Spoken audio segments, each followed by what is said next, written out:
Galera, e deixa eu dar o ok para começar, deixa eu dar o ok, tá? De que realmente está ao vivo aqui. Eu, enquanto usuário, vou estar vendo que está ao vivo aqui, ok?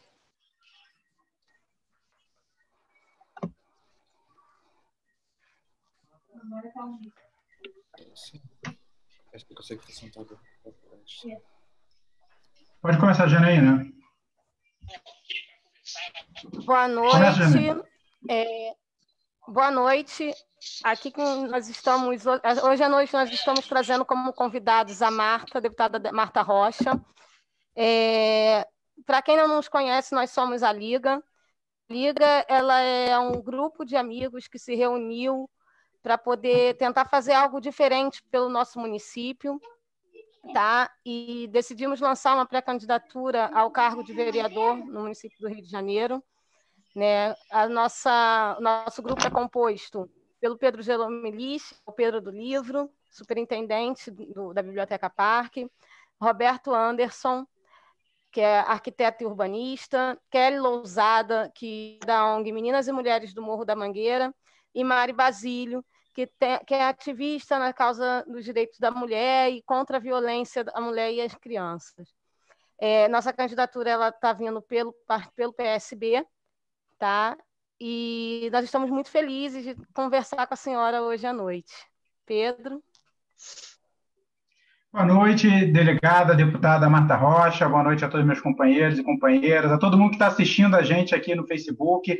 A Liga é um sonho de sonhar, né, de construir um Rio de Janeiro diferente. Nós acreditamos que toda essa diversidade que está aqui na sala, né, que a Janaína bem falou, com histórias diferentes, com locais diferentes, regiões da nossa cidade diferentes, pode construir uma nova política na nossa cidade. A gente acredita muito, deputada, que a Câmara dos Vereadores ela pode cumprir um papel muito melhor para o povo da cidade do Rio de Janeiro, né? E a gente acredita mais ainda que é tempo de mudar o que a gente tem na prefeitura. Nós estamos vivendo aí no meio de uma pandemia, se sentindo totalmente à deriva, né? Numa hora o governo federal fala uma coisa, o governo do estado, a prefeitura, né? Sem comando da cidade, sem autoridade, né? Para poder tocar esse momento difícil que nós estamos vivendo no mundo. E quem está pagando por isso é o povo mais pobre. Então, é tarefa nossa, né? A gente se sentiu com a tarefa,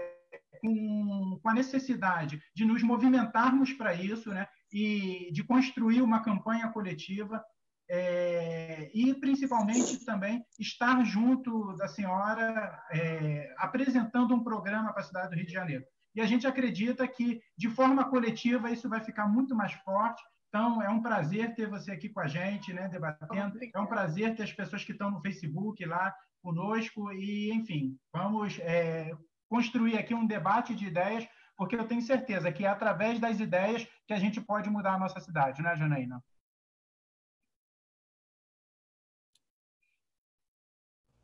Inclusive... Exatamente. Exatamente.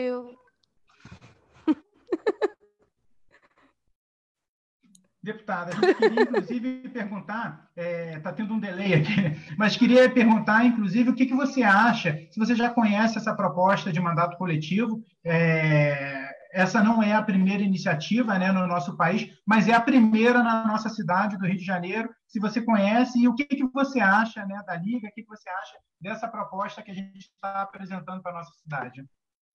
Bom, em primeiro lugar, eu quero muito agradecer a oportunidade de estar aqui discutindo com vocês temas que são tão relevantes para a nossa cidade.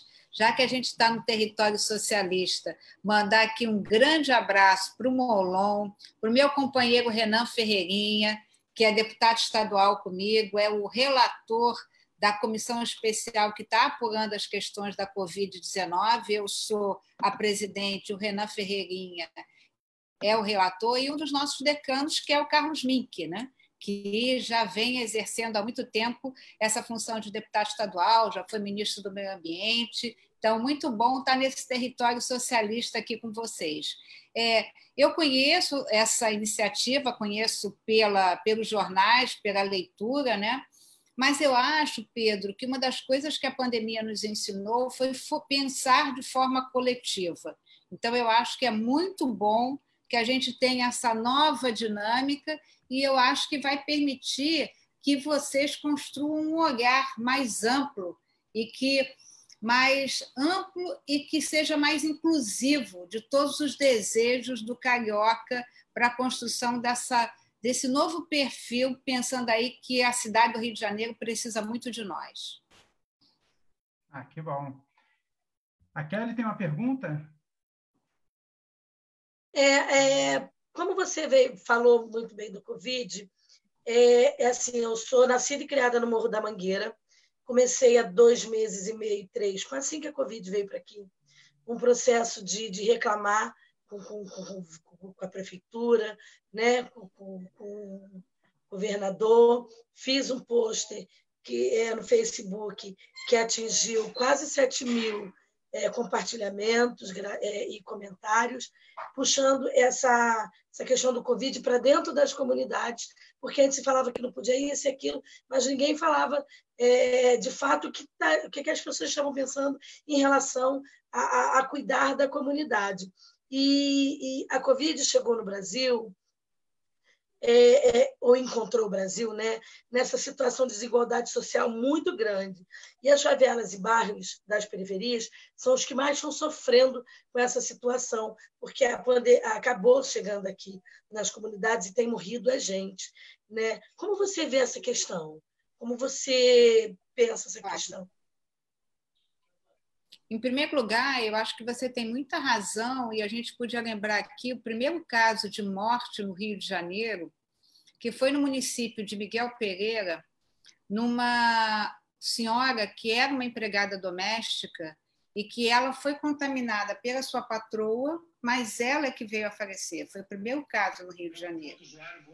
Quando se estabeleceu a contaminação comunitária no entendimento de que a gente já não sabia mais quem seria quem estava fazendo a transmissão do vírus, eu acho que ficou muito claro o impacto disso nas comunidades.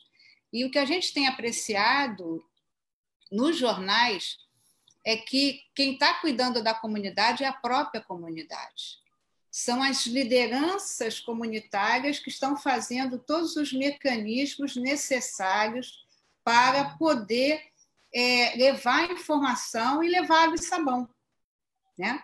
Então, eu acho assim, que é lamentável que no plano de contingência que foi previsto pelas secretarias não tenha tido uma previsão da questão do olhar atento para as comunidades. Então, mais uma vez, a gente tem que aplaudir aqui as lideranças comunitárias que estão à frente desse trabalho, levando não só informação, mas também todas as questões como alimentos, materiais de higiene pessoal, levando informação e levando tudo que o morador da comunidade precisa. Fazendo, né, esse papel, na realidade, a prefeitura que tinha, ou o Estado no total, que tinha que estar fazendo, né, fazendo campanha dentro da comunidade, não vá para a rua, fique em casa, use máscara, fazendo distribuição. Então, assim, foi muito bom que você tenha esse olhar, sabe, diferenciado da Covid dentro das comunidades. Obrigada. Mas eu acho que não é favor nenhum ter esse olhar. Por que eu quero te dizer isso? Primeiro, a gente tem que entender que a comunidade ela tem uma economia criativa e uma economia que é fortalecida. Então, a comunidade ela merece respeito, mas ela tem uma engrenagem social e econômica muito própria. Uma das coisas mais interessantes que eu vi foi, ao invés de se dar uma cesta básica, a possibilidade de você ter um cartão ou a quantidade de dinheiro para que o morador da comunidade possa gastar, né, numa espécie de um auxílio emergencial dentro da própria comunidade. Então, se ele tem um cartão ou se ele tem dinheiro, ele se dirige ao mercadinho local, né?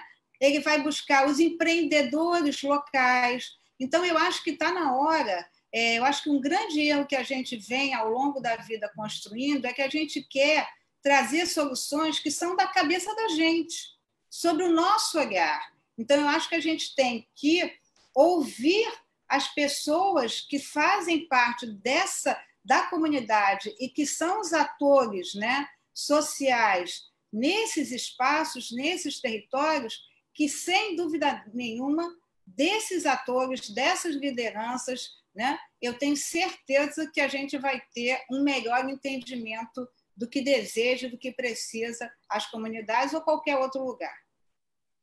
E a sua fala, ela casa muito, a sua fala casa muito com o pensamento da Liga, né?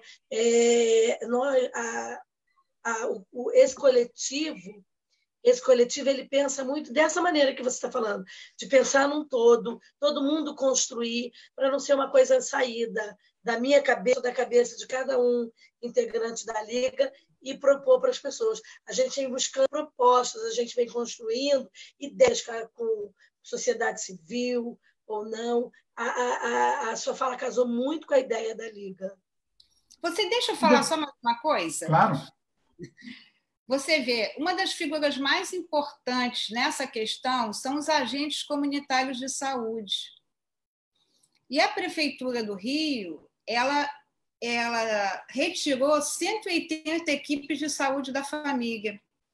Então, se a gente valorizar o papel do agente comunitário de saúde, que conhece a família, que conhece a sua comunidade, que conhece o histórico médico daquele paciente, a gente talvez tivesse uma outra abordagem e mais eficiente no enfrentamento da contaminação. Eu não quero dizer que na comunidade você vai ter o maior número da contaminação. Não estou fazendo isso de um jeito preconceituoso, espero que todos estejam me entendendo. O que eu estou falando é a gente valorizar o papel do agente comunitário como um ator, né, de informação na saúde, lembrando que para a saúde, ajudar na saúde, por exemplo, é ajudar no saneamento, porque cada R$1 que eu gasto em saneamento, eu deixo de gastar R$4 em saúde. Então, assim, mas você não vê uma ação que valorize o agente comunitário de saúde. Então, só para te dizer o quanto essas figuras, esses personagens, esses profissionais, seria a palavra correta, são importantes para a gente criar essa rede de proteção, seja para o enfrentamento da Covid-19 ou de outras questões de saúde pública. Sim, para além disso, deputada, a gente sabe muito bem que esses territórios, às vezes, têm uma relação muito perversa, né, com a cidade. E uma das coisas que a Liga defende como uma proposta, né, como um projeto de inclusão social, é ter mais inclusão digital, ou seja, ter acesso gratuito à internet, banda larga em comunidades, né? A gente tem diversas maneiras, no nosso entendimento, de viabilizar isso. Uma delas, né, pode ser através de parcerias público-privadas, pode ser até mesmo dentro do orçamento da saúde, do orçamento da saúde, não, do orçamento da prefeitura, se ela encarar isso, né, como uma questão prioritária. A gente sabe muito bem aí que, principalmente nessa questão do Covid, o auxílio emergencial que foi aprovado, né, na Câmara dos Deputados, depois, né, foi colocado em prática, várias pessoas deixaram de acessar esse auxílio por conta de não ter um acesso à internet, né, de qualidade e conseguir entrar no acesso. E outra coisa também é a desigualdade que foi gerada, né, principalmente na educação, a partir de estudantes que estão tendo a sua reposição de aulas online e aí não conseguem acessar, né? E mais do que isso, às vezes frequentar um curso, um ambiente formativo. Então, eu queria saber o que você acha dessa proposta da Liga de levar a Câmara dos Vereadores à discussão de universalização da internet, principalmente nas regiões mais pobres do Rio de Janeiro. Então, vamos voltar um pouquinho no tempo. Lembrar que a proposta do governo era de R$200. Foi na Câmara dos Deputados que ela surgiu para R$600. Lembrar, né, da dificuldade das pessoas de acessar a internet. Lembrar, né, que a questão da informática ela dominou a nossa vida. Hoje a gente não consegue mais se imaginar sem esse cenário da internet. E quando a gente, por exemplo, vê o anúncio do Enem, parece que a gente está num País Baixo, lá longe, né? Todo mundo feliz, né? Parece que a gente não é um povo afrodescendente. parece que a gente não tem diversidade social, cultural, parece que a gente não tem desigualdade social, né? Então, eu acho assim, que essa ideia de garantir a internet ampla e restrita, né? É um movimento democrático pela inclusão digital. Eu acho que é o mínimo que a gente pode fazer se a gente quer colocar as pessoas em condições iguais para disputar esse mercado que vai se apresentar aí. Então, eu acho assim que é uma ideia super interessante em todos os sentidos, né? Eu defendo o prontuário eletrônico na rede de saúde. Por que eu defendo o prontuário eletrônico? Porque com o prontuário eletrônico eu vou conseguir ter o histórico daquele paciente no atendimento que ele passou pelas inúmeras áreas, pelos inúmeros organismos da área da saúde. Agora, de que adianta ter o prontuário eletrônico se o paciente não tem como acessar esse prontuário? De que adianta ter o prontuário eletrônico se o paciente não tem um banco de dados? Acho que alguém já falou isso, né? Por exemplo, o que a gente vê hoje em dia de você colocar um pequeno valor no teu telefone para gerar a possibilidade da internet é para um atendimento doméstico, sabe? É para a gente entrar no Facebook, mandar um zap para o namorado, fazer uma postagem no Instagram, mas não é, por exemplo, para você poder estudar, baixar conteúdo, agregar valor na sua qualificação profissional. Isso não é possível. Então, olha, estou aplaudindo aqui de pé e tomara que eu esteja por perto para poder ajudar a construir esse ideal que eu acho que é um passo real e concreto para enfrentar a desigualdade. Nós lhe daremos todo o suporte na Câmara de Vereadores para isso, não é, Roberto? Exatamente. Deputada, queria lhe trazer uma questão importante que é quente no momento, que é justamente a disputa pela prefeitura. A senhora sabe que na eleição passada eu estive junto com o Molon, eu era vice na chapa do Molon, e acabou que o Molon, que era um candidato excelente, não chegou no segundo turno ficou polarizado. Infelizmente, o pessoal não tem força para vencer a maior parte do eleitorado e a gente terminou com o Crivella. Hoje a gente vê o Crivella aliado, fazendo uma gestão péssima, uma gestão que destrói a cidade, se aliando ao Bolsonaro, que é também um desastre para o país. A opinião pública, a sociedade já se moveu, a opinião pública hoje já não apoia, na sua maioria, já não votaria em Bolsonaro, e acredito que também que a rejeição, e a gente vê que a rejeição a Crivella é muito grande, mas construir essa alternativa que é a nossa questão, né? Então, a gente viu outro dia o lançamento dessa união, PSB, PDT e Rede, mas, por outro lado, ainda temos o PT e o PSOL fora dessa aliança. Eu queria lhe perguntar quais as tratativas, quais as possibilidades de que essa aliança se amplie e como a senhora vê a possibilidade da gente realmente, dessa vez, não morrer na praia. Bom, primeiro a gente tem que dizer que essa aliança ela é uma aliança nacional, tá? Ela transcende a cidade do Rio de Janeiro. Ela é uma aliança que foi construída com PSB, PDT e Rede. Por exemplo, em São Paulo, a nossa indicação é apoiar o candidato Márcio França, se assim decidir o PSB. Então, você vê que essa é uma rua de mão dupla. Eu acho que essa é a primeira diferença que a gente tem que estabelecer. Essa aliança ela foi construída, debatida, e ela foi construída colocando na mesma condição todos os partidos. Diferente, por exemplo, aí eu vou dizer o que aconteceu comigo.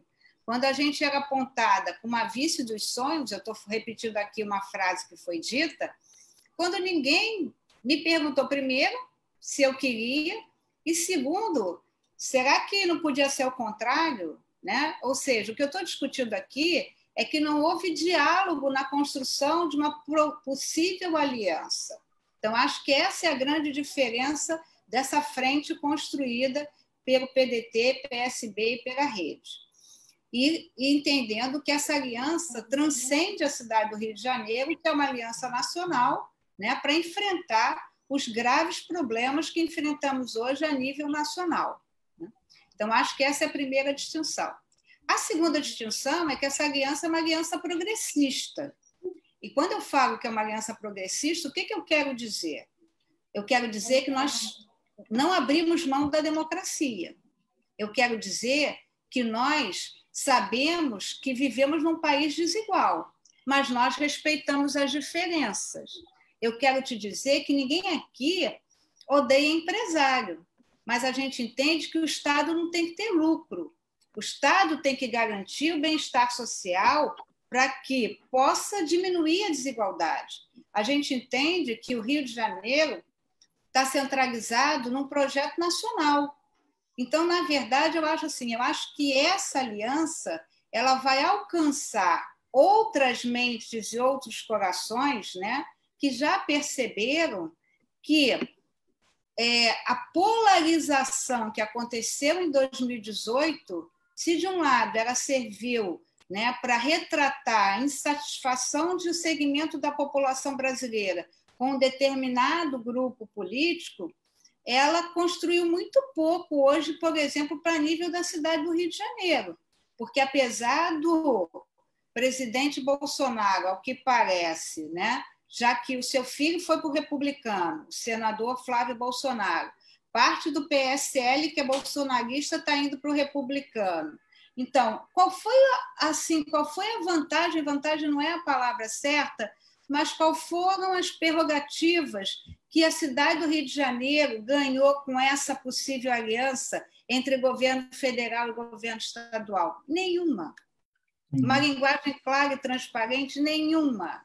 Nós temos 6 hospitais da rede federal que têm aí em torno de 1.000 leitos e nenhum desses hospitais foram disponibilizados para o Covid-19. Nós não conseguimos colocar os 6 hospitais federais no sistema de regulação. Então, a gente tem uma série de intervenções cirúrgicas de baixa complexidade que, se nós tivéssemos os leitos dos hospitais federais, nós poderíamos estar aumentando o número sem precisar pedir para a Márcia, tá? Mas a gente não consegue ver assim, uma ajuda real e concreta do governo federal para a prefeitura da cidade do Rio de Janeiro.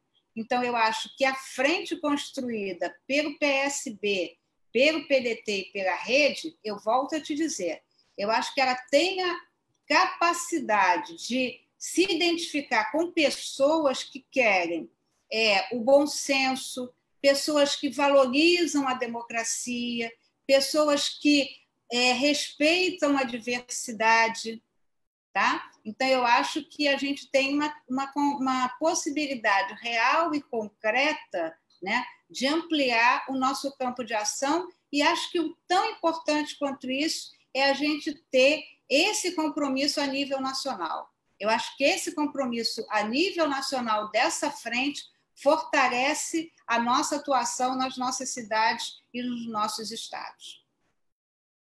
Obrigada. E viva a democracia, né? Porque a gente tem que garantir o funcionamento das instituições, né? Que é fundamental. E eu não tenho a menor dúvida, Pedro, eu não tenho a menor dúvida que boa parte do eleitorado, afinal somos 70%. Sim. Eu tenho absoluta certeza que parte daquele eleitorado que naquele momento votou, né, numa candidatura para dizer não a uma outra candidatura, esse eleitorado já entendeu que é preciso um pouco mais e que existe, né, uma nova realidade que pode ser apresentada, e eu acho que é esse campo progressista que os nossos partidos estão construindo.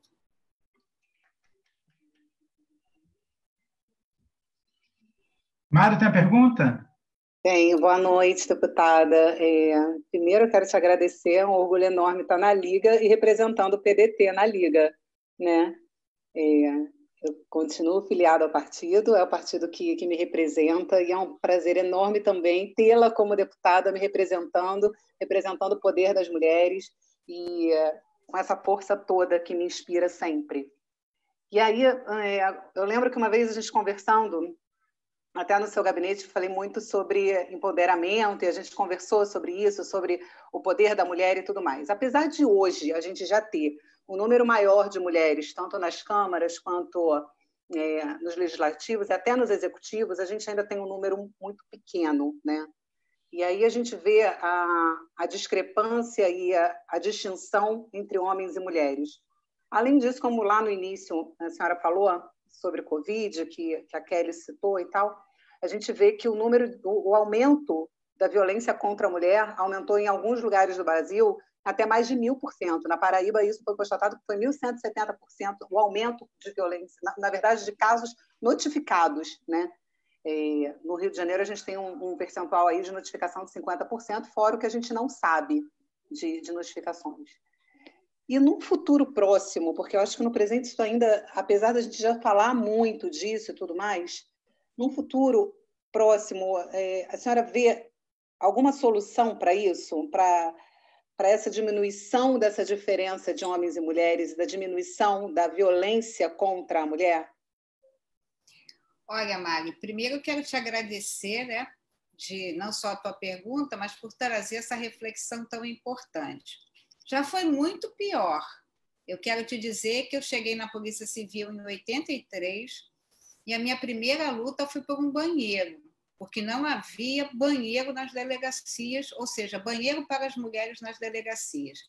E quando eu conto a minha história, eu me lembro que no meu primeiro dia de plantão, eu muito assustada, fui perguntar ao colega de trabalho que eu achei que era mais sensível, né? E perguntei onde era o banheiro, soube que não tinha banheiro e tive que negociar, essa é a palavra, no melhor sentido sindical, negociar um espaço para fazer um banheiro. E aí eu cuidei de tudo para ter o banheiro, porque senão o banheiro não sairia. Então, eu acho que a gente vem evoluindo, eu acho que na lei penal a gente vem evoluindo, né? Eu acho que a Lei Maria da Penha deixou para trás, né, aquela ofensa que era a mercantilização da violência feita pelo pagamento da cesta básica, mas eu acho que a gente vence a desigualdade com o que a gente está fazendo agora, tá? Eu quero contar aqui uma inconfidência que quando eu cheguei, Pedro e Roberto, estavam as minhas 3 companheiras já estavam aqui. Eu rapidamente falei assim, gente, que bacana, vai ser uma conversa só entre mulheres, né? E aí soube da existência de vocês, mas isso não quer dizer que a gente... Eu estava só espiando, aí eu escutei. Não convença a Liga a fazer uma conversa só entre mulheres, entendeu? Então, na verdade, eu acho que passa um pouco por isso que a gente está vivendo aqui, que é o debate e entender que a violência é um padrão cultural. E para romper esse padrão cultural, a gente tem que investir na educação. Ou seja, porque a mãe, a primeira coisa que ela faz quando o filho entra em casa com a bola é dizer, leva essa bola lá para fora. Então, assim, ao homem, ao menino, se deu espaço público. Por isso que os homens são treinados para competir, vale dizer, para conquistar. Enquanto as mulheres são treinadas, e a psicologia infantil explica isso, são treinadas para cuidar. Por isso que a atividade doméstica não é valorizada. Porque a atividade doméstica ela tem entendimento que é um ato não de compaixão, mas um ato de dedicação, um ato de voluntário, né?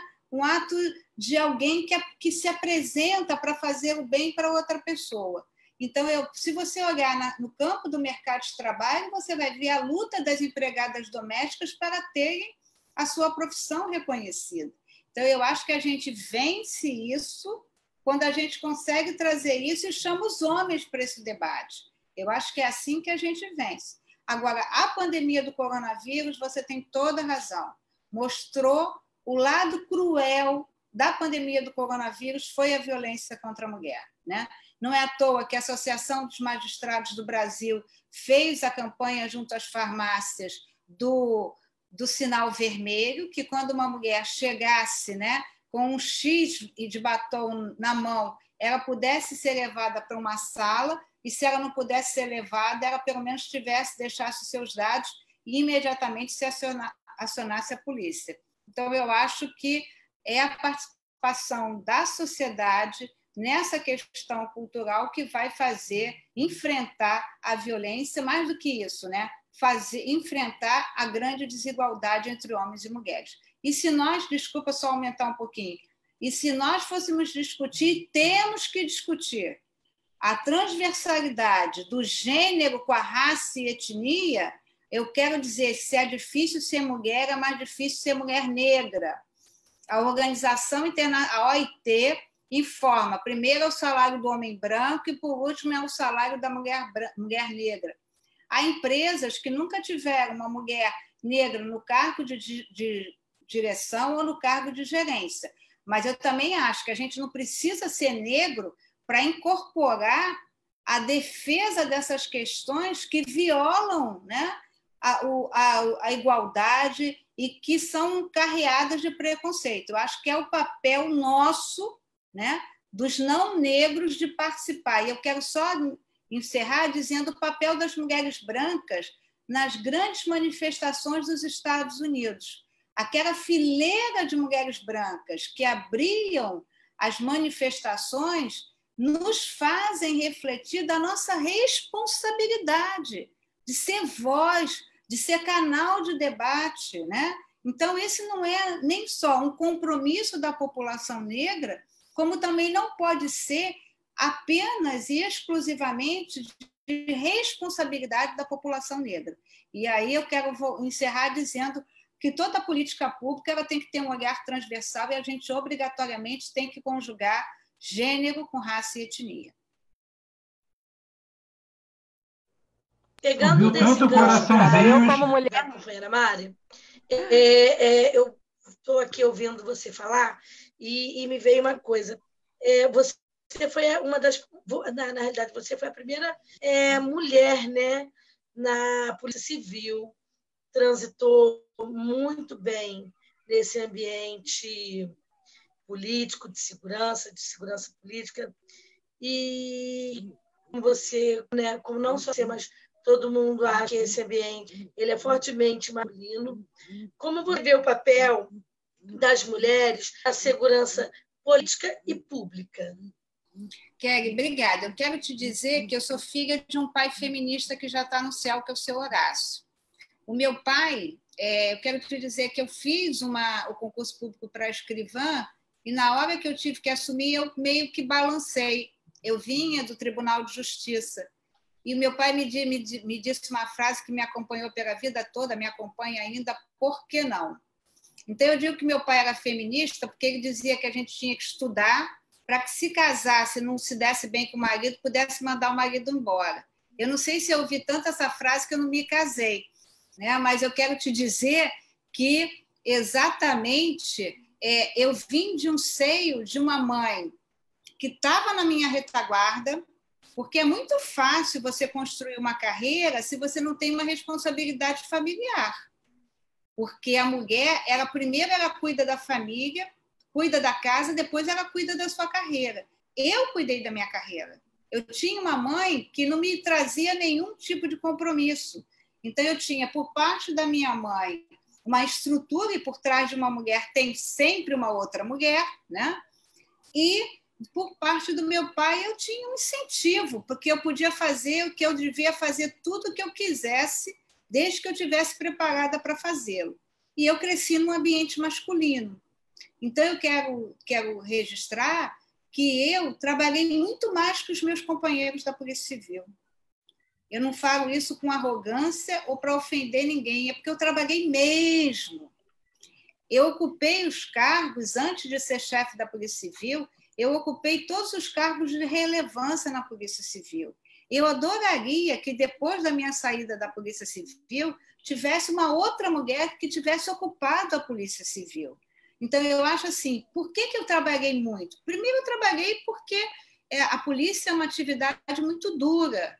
E eu quero convidar todo mundo a refletir pelo seguinte: policial não vem de Marte nem de Vênus, o planeta do amor. E a delegacia de polícia te mostra a realidade, a vida, do jeito como ela é, como diz Nelson Rodrigues. Eu, na madrugada, avisei uma mãe que sua filha estava presa, que seu filho que estava desaparecido foi vítima de um homicídio. Então, na verdade, a polícia me mostrou a injustiça, a desigualdade, né? E eu quero te dizer qual é essa grande diferença, Kelly. É porque quando a gente erra, a gente traz uma infinidade de pessoas atrás da gente pelo nosso erro. Porque vai ter alguém que vai dizer que a gente errou porque é mulher. Se o homem erra, o limite do seu erro sabe, aquele limite do seu espaço. Mas se uma mulher erra, isso se repercute para todas as mulheres. Então, eu quero te dizer que com a chegada da mulher na Polícia Civil, e aí eu não estou falando de mim, a minha geração abriu essa porta, mas eu estou falando dessa geração agora de jovens delegadas, jovens oficiais de cartório, jovens inspetoras, né, que estão aí dando um banho de competência, mostrando que a polícia, a boa polícia é aquela que tem inteligência, é aquela que tem planejamento, é aquela que tem investimento em tecnologia, e eu acho que as mulheres fizeram e vão continuar fazendo a diferença no âmbito da segurança pública. Só para fechar mais algumas reflexões aqui, você participou do projeto da criação da Delegacia de Mulheres, especializada em atendimento das mulheres, e como você vê a atual situação dessas delegacias? Em primeiro lugar, eu quero te dizer que o meu sonho de chefe de polícia era que uma mulher fosse bem atendida em qualquer lugar, ou numa delegacia distrital, em qualquer lugar do estado, ou numa delegacia especializada. A DEAN, ela tem uma finalidade muito importante porque ela é um segmento de uma rede de proteção que traz a assistência social, traz os advogados, traz o psicólogo, traz o agente comunitário de saúde, que chega lá e recebe a mulher que diz que caiu da escada fazendo faxina, limpando o armário, quando isso não é verdade. Então, a delegacia de mulher, você tem aí um investimento na qualificação para dar um atendimento e uma escuta diferenciada. E eu acho que não será apenas com delegacia que nós vamos resolver o problema da violência contra a mulher. A gente tem que trabalhar cada vez mais na construção de uma rede de proteção. A ONG a qual você pertence, né? Eu estava vendo aqui a Janaína, que é da Capoeira, a Capoeira é um território masculino. Durante muito tempo, a Capoeira foi um território masculino. Então, as mulheres que estavam na Capoeira, elas quebraram muita pedra, elas, para conseguir o espaço que chegaram, no que pese, eu não estou aqui falando mal da capoeira, não. Pelo contrário, eu valorizo a capoeira, mas não era um território fácil para as mulheres. Então, na sua ONG, com certeza você pode ser um agente de transformação que ajude a enfrentar a violência contra a mulher. Então, eu acho assim que não, delegacia é importante? Claro que é, né? Porque tudo fecha e o que fica aberto na madrugada, com todos os defeitos que as polícias possam ter, é a Patrulha 190 e é a Delegacia de Polícia. Eu digo sempre que delegacia não tem portas. Vale dizer que a qualquer hora do dia ou da noite você vai ter alguém. Por isso que eu cansei de não fazer parto, né? Eu nunca fiz parto, mas cansei de deslocar viatura para levar, por exemplo, uma mulher ao hospital porque estava passando mal, não tinha como ir, entrava na delegacia pedindo ajuda. Então, só para te dizer que delegacia é importante, mas é importante também a rede. A rede que tenha a casa-abrigo, que tenha o centro de referência, as organizações sociais, a área da saúde, o Ministério Público, o Poder Judiciário, a Defensoria Pública, que é tão importante, a OAB Mulher, né? Eu acho que a gente tem que insistir que em qualquer lugar desse estado, do país, uma mulher seja bem atendida, esteja ou não numa delegacia de mulheres. Deputada, a senhora mencionou aí a questão da capoeira ser uma atividade masculina. As mulheres realmente, até hoje, ainda têm, assim, lógico que hoje a gente consegue ter uma voz mais fácil, né?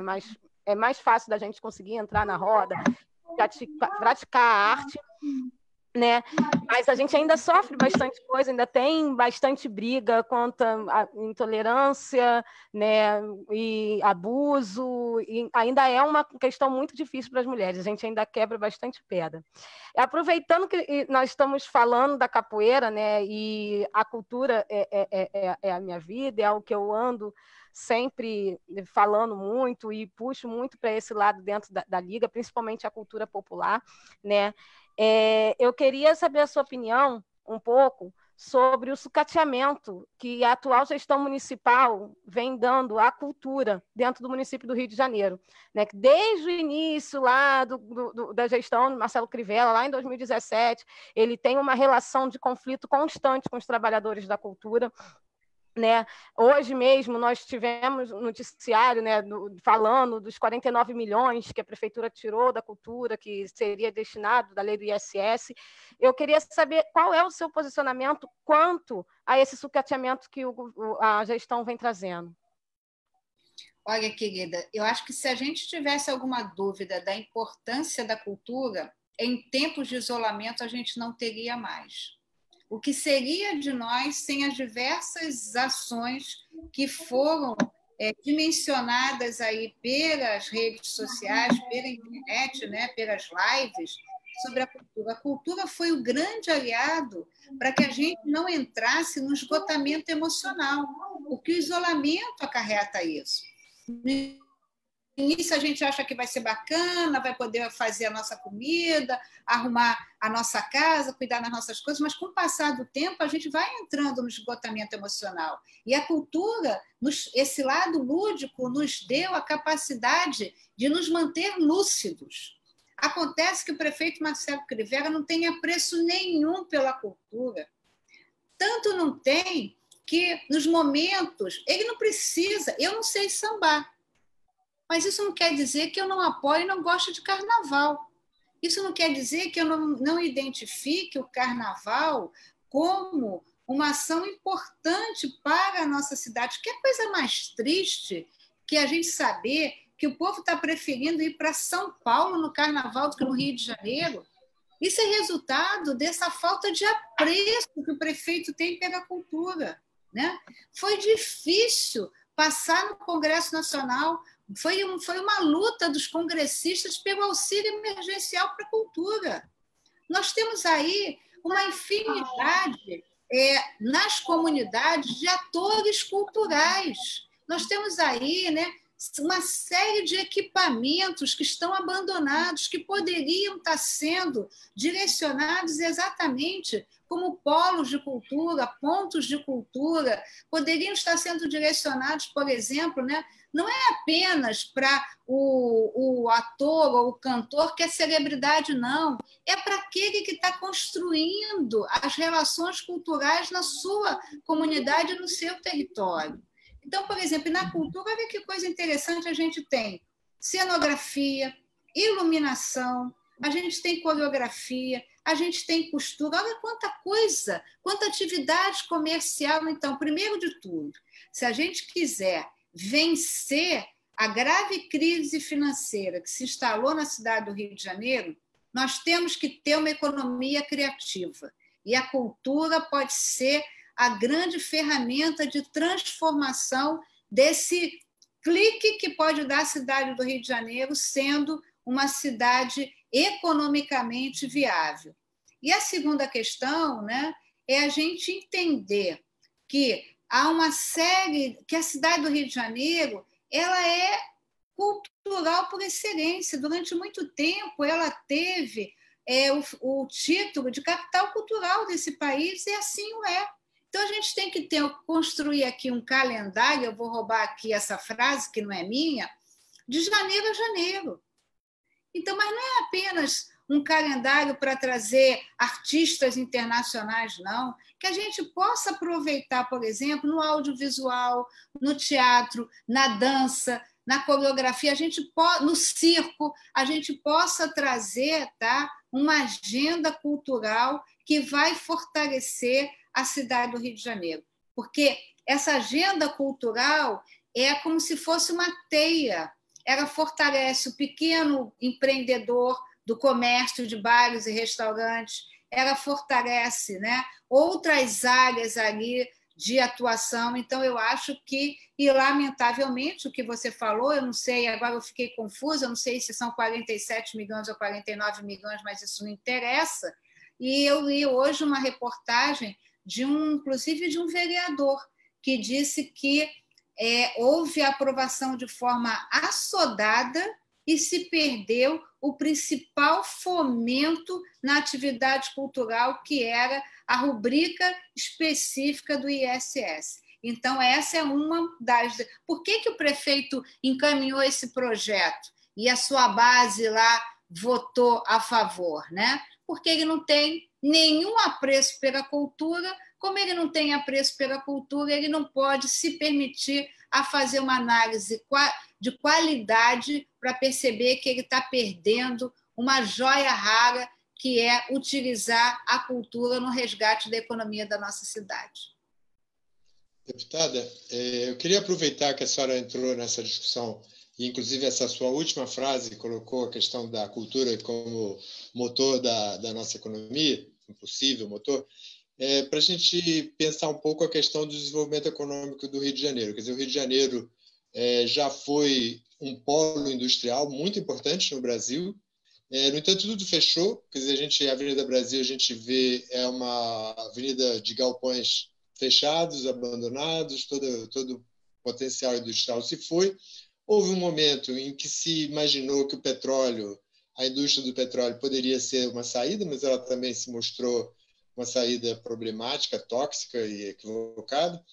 E a gente tem acho que o gargalo do Rio de Janeiro, que inclusive leva a esse problema de um crescimento do desemprego, de um empezinato, de uma situação dramática da cidade que não tem desenvolvimento econômico, é achar qual é a sua vocação, né? Então, a senhora, de uma certa forma, trouxe a questão da cultura, concordo, mas queria lhe perguntar o que mais a senhora imagina, onde a gente pode basear esse novo desenvolvimento do Rio de Janeiro, a questão da economia verde, a questão das nossas universidades, a ciência e a cultura. Se a senhora vê isso como possibilidade de pensar um novo desenvolvimento para a cidade?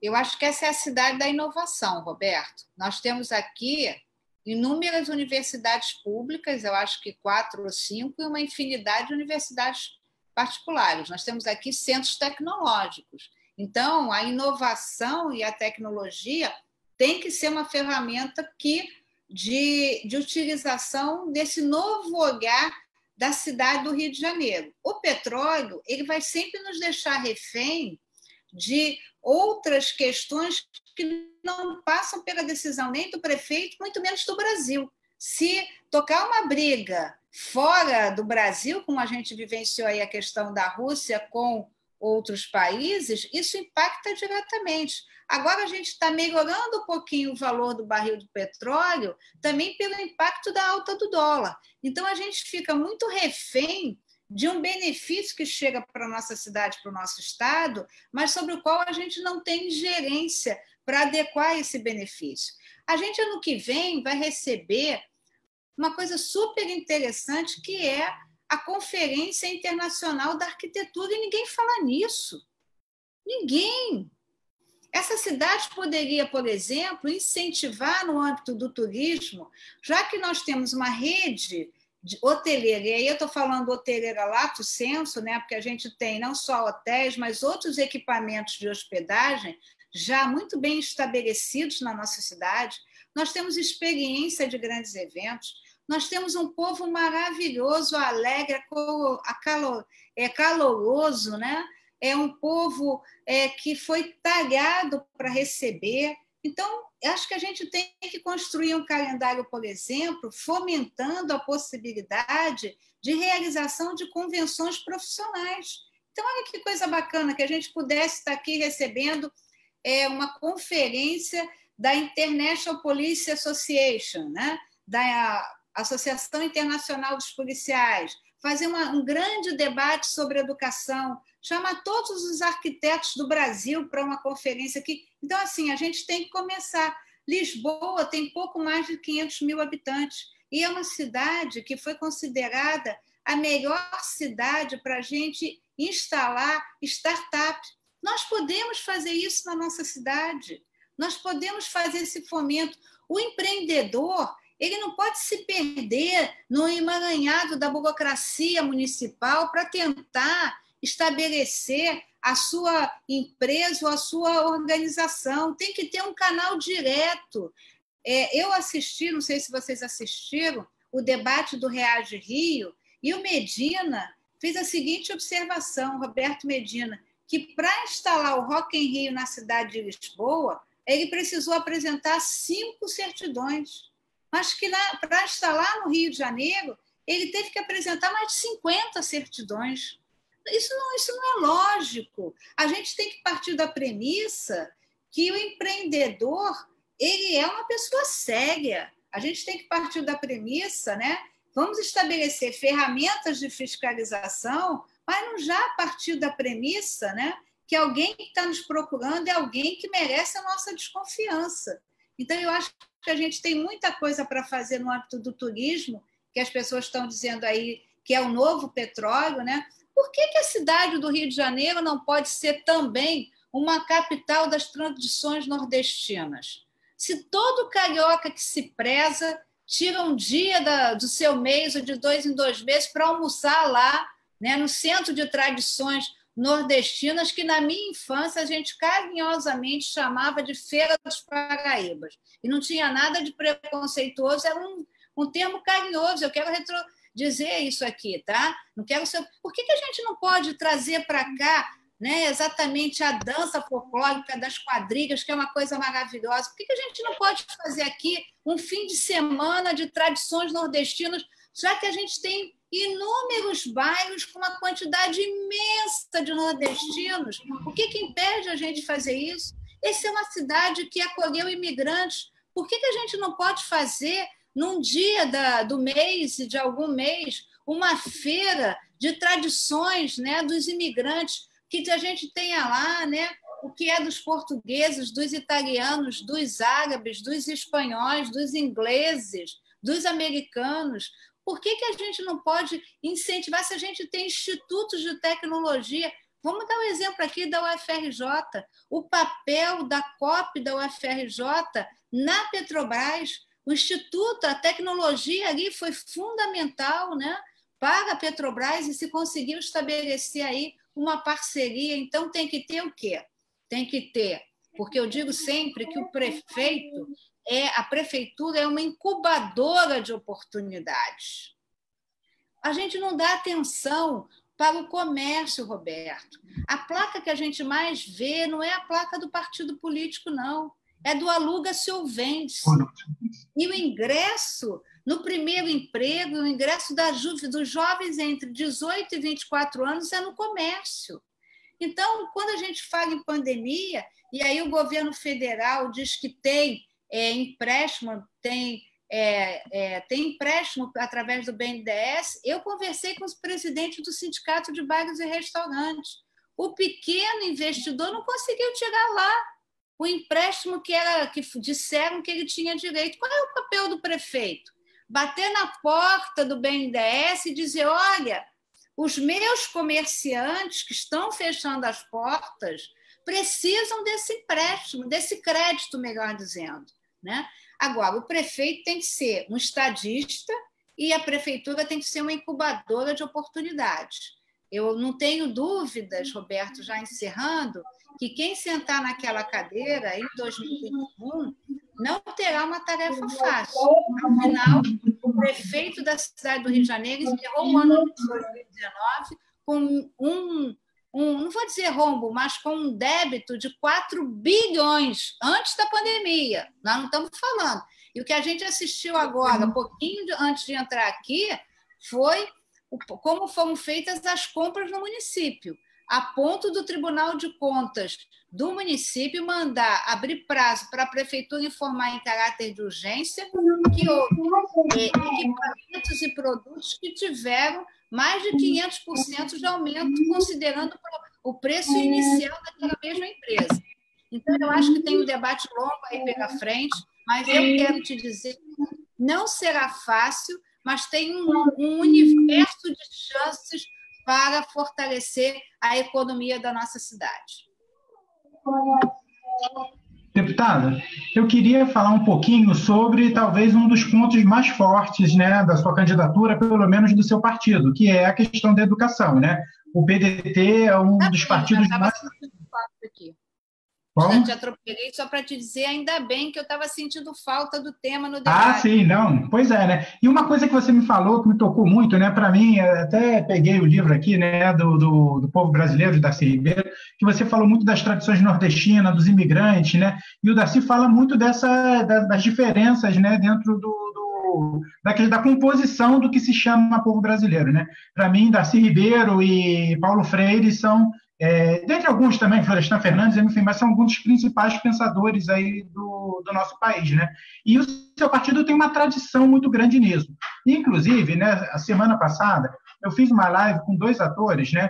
Um é o Érico Braz e o outro Nando Cunha, que são 2 atores reconhecidamente com um papel, né, na discussão das temáticas do movimento negro. E eles cobraram muito, falaram muito sobre a questão da implementação do ensino, né, da história da África na cultura brasileira, da obrigatoriedade desses ensinos, né?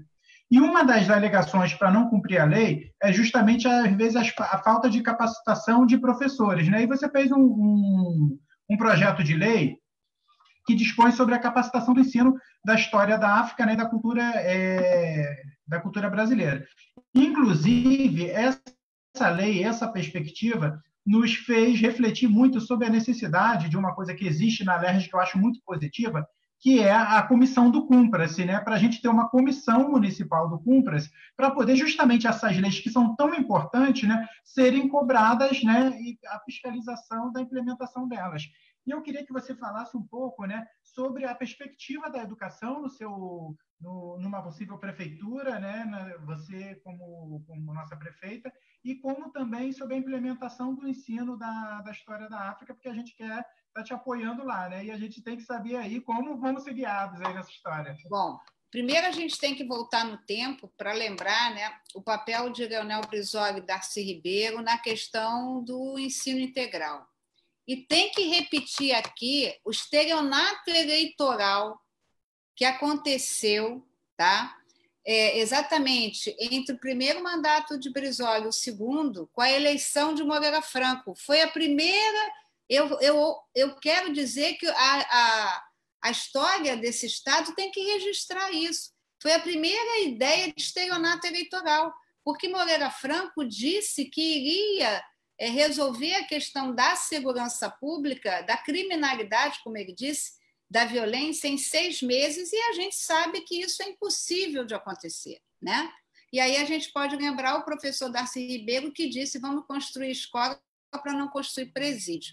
Talvez se nós não tivéssemos, talvez se Moreira Franco não tivesse interrompido o projeto de Darcy Ribeiro, nós estivéssemos hoje vivendo uma outra realidade. Se a gente não quiser se valer do que fala Darcy Ribeiro, vamos olhar para Nelson Mandela, que diz que a educação é a arma necessária para promover a transformação social.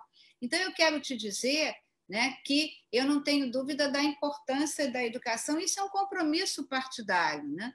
Isso não é uma história de passagem de um candidato. A gente tem experiências aí, como, por exemplo, na cidade de Sobral, na cidade de Fortaleza, onde as prefeituras têm à frente a questão do ensino de uma prefeitura do PDT, uma prefeitura trabalhista. Então, isso é um compromisso nosso. Então, a educação terá um papel de relevância. E eu acho que, cada vez mais, a gente tem que fortalecer exatamente o retrato do Brasil. E a história do Brasil não pode ser contada sem a história de sofrimento da população negra e a história da arte e a história da África. Então, eu acho que isso tem que ser um compromisso. E, para mim, Pedro, só concluindo, eu acho que eu já disse que eu nunca apresentarei uma medida que não tenha um diagnóstico confiável, uma análise técnica e uma previsão orçamentária. Mas tudo na política está inserido num comportamento.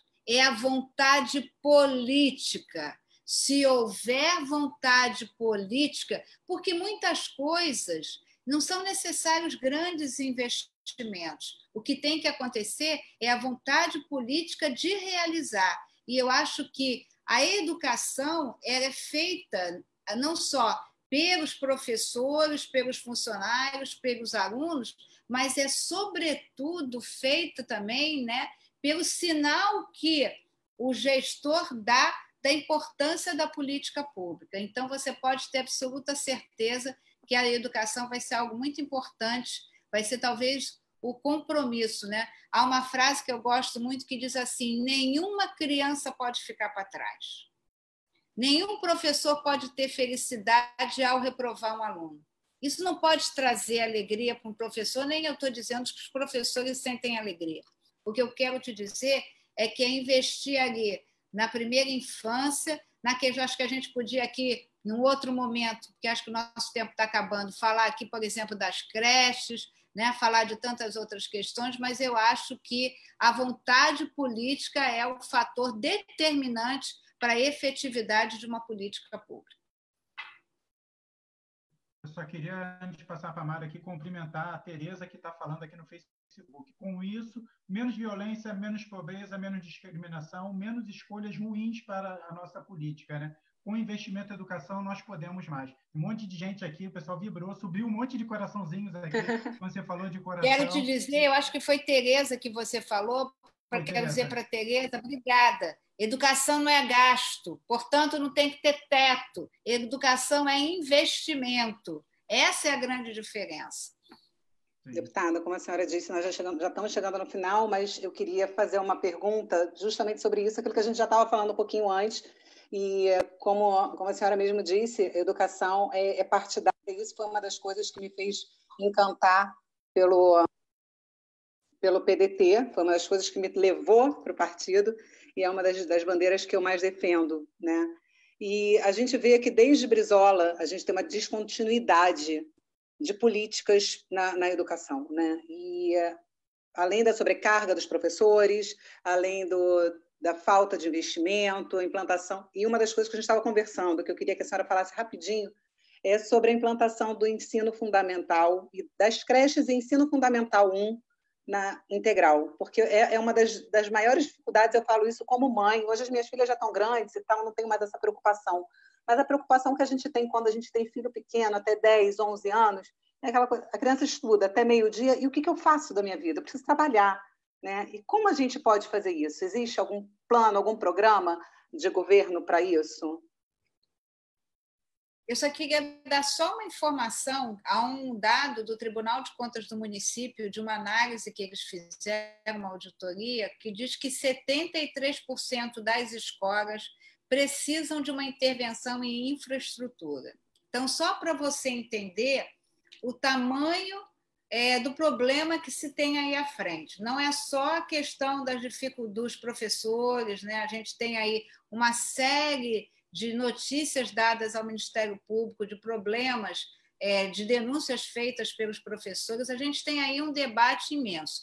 Mas eu quero focar nessa tua questão, né? Hoje, por exemplo, para você chegar, ter o direito a uma vaga numa creche, a criança tem que ter 6 meses. E a nossa ideia é reduzir isso para 4 meses. Por quê? Porque é o prazo que termina a licença maternidade, as licenças disponíveis à mãe trabalhadora. Então, já chegar um pouquinho mais para frente a possibilidade da creche. A outra questão é o que você está colocando aí. Nós temos mais de 20 mil alunos no EJA, ou seja, no ensino de jovens e adultos. Aonde ficam essas crianças? Se essas crianças não estão com algum parente, via de regra, elas podem estar sendo cuidadas por outras crianças, um pouco por pré-adolescentes. Então, eu acho que pensar no terceiro turno da creche ou no aumento do horário, pensando na creche no horário integral, eu acho que é fundamental porque fortalece não só a questão da aprendizagem da criança e fortalece também a questão da mulher. E hoje não há uma família que se sustente sem a participação do trabalho da mulher. Então, eu acho que olhar isso, olhar para a creche é uma preocupação nossa, como olhar está inserida nesse olhar geral que a gente tem aí para a questão da educação como sendo uma das prioridades. Eu queria fazer aqui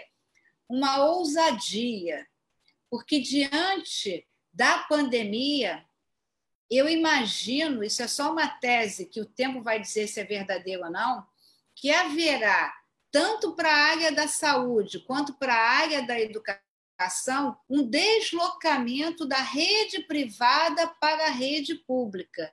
E isso vai aumentar a nossa responsabilidade.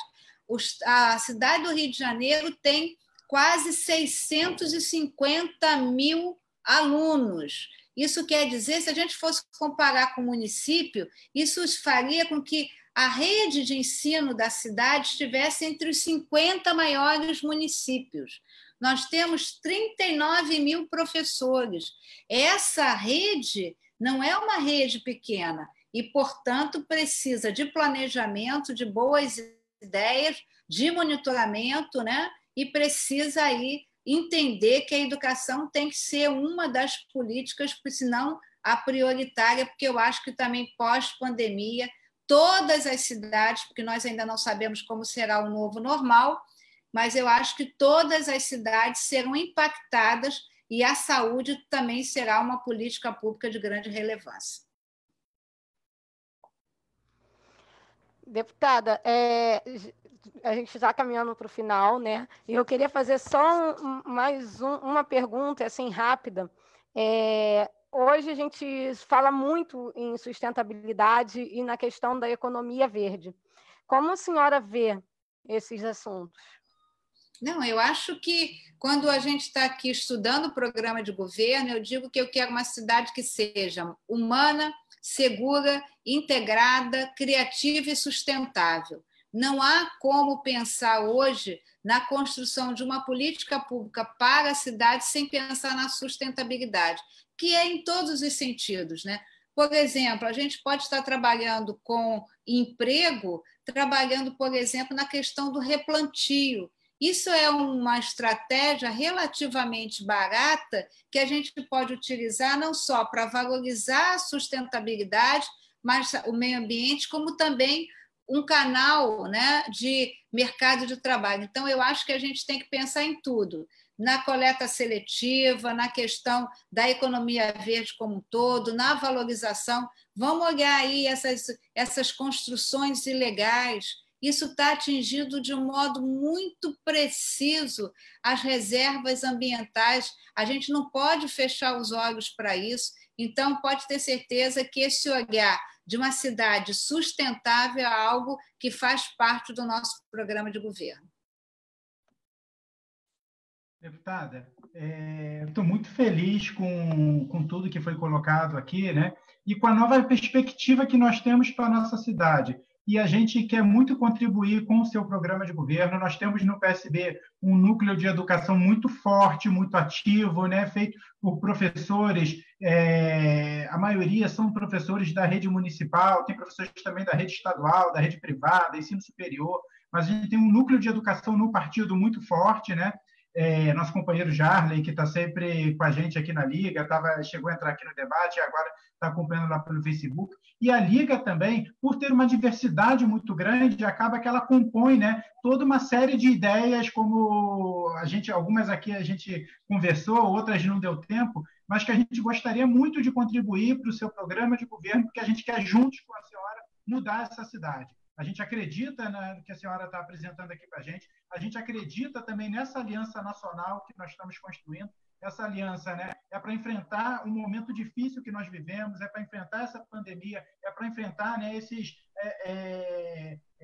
ataques frontais que a democracia vem sofrendo e que nós vamos estar juntos aqui, né, construindo essa vitória, porque Rio de Janeiro, né, quer queira, quer não, nós somos e voltaremos a ser a cidade maravilhosa. Mesmo com Crivella, apesar de você, né, apesar de Crivella, apesar de Bolsonaro, nós vamos voltar sim a ser a cidade maravilhosa e nós queremos contribuir muito para a sua vitória e queremos ser seus soldados, né, e soldadas lá na Câmara dos Vereadores. Então, a gente agradece muito, eu particularmente estou muito feliz, queria que meus companheiros também se despedissem aqui, né, dessem seu último recado, e mandar um beijo para todo mundo que nos assistiu no Facebook e dizer, né, que todo mundo que está lá nos assistindo, que a gente vai construir essa vitória juntos e que nós vamos mudar a nossa cidade juntos.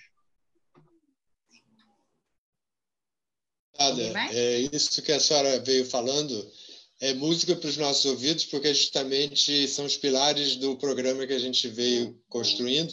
Sustentabilidade, educação, moradia, trabalhar, investir de novo na reorganização de favelas, a questão, enfim, uma série de questões que a senhora está trazendo, a questão da segurança da mulher, luta contra o racismo. Congelado então, para mim. Congelado? Então, a gente está muito contente de poder partilhar essas propostas com a senhora e acreditamos que vai ser uma bela caminhada. Obrigado por ter participado desse debate. Deputada, obrigado. Foi um prazer ter falado um pouco, bem pouco, né, que a gente queria, se pudesse, passar mais tempo aqui perguntando, tirando dúvidas, partilhando das nossas ideias e recebendo as da senhora. Muito obrigada por ter feito parte dessa live. Eu também estou bem feliz, estou bem contente. Eu também quero agradecer sempre pelo carinho com que eu sou recebida por você. Obrigada por me receber no partido também, foi uma das pessoas que me recebeu. E vamos marcar o nosso papo de meninas, como a gente estava combinando antes da nossa live. Um papo só de meninas, que os meninos serão excluídos. Muito obrigada, deputada. Que bom. Viva as mulheres! Exatamente isso que eu ia falar. Exatamente isso que eu iria falar. Quero agradecer por ter aceitado o nosso convite, por estar aqui e combinarmos, nós fazermos o nosso papo só de meninas, né? E falar políticas para as mulheres e que é muito importante. Que bom. Olha, quero muito agradecer a oportunidade de estar aqui com vocês. Acho que vocês dão um belo exemplo, que acho que a pandemia nos ensinou que é preciso decidir de forma coletiva. Acho que esse foi um dos grandes ensinamentos da pandemia. Acho que a gente pode traçar aqui. Eu estou fazendo uma listinha do que eu quero fazer pós-pandemia. Então, acho que a gente já podia sair daqui com esse compromisso de se encontrar pessoalmente, que eu acho que isso é super bacana. Conheço alguns de vocês, mas não conheço a Kelly pessoalmente, o Roberto a gente já se esbarrou, a Janaína também não conheço pessoalmente, o Pedro já nos esbarramos, a Mari eu conheço, então, mas nada impede que a gente, sei lá, sente em algum lugar, jogue uma conversa fora, que eu acho que conversar é muito bom. E pedir, Pedro, acho que a gente não precisa esperar a pandemia acabar.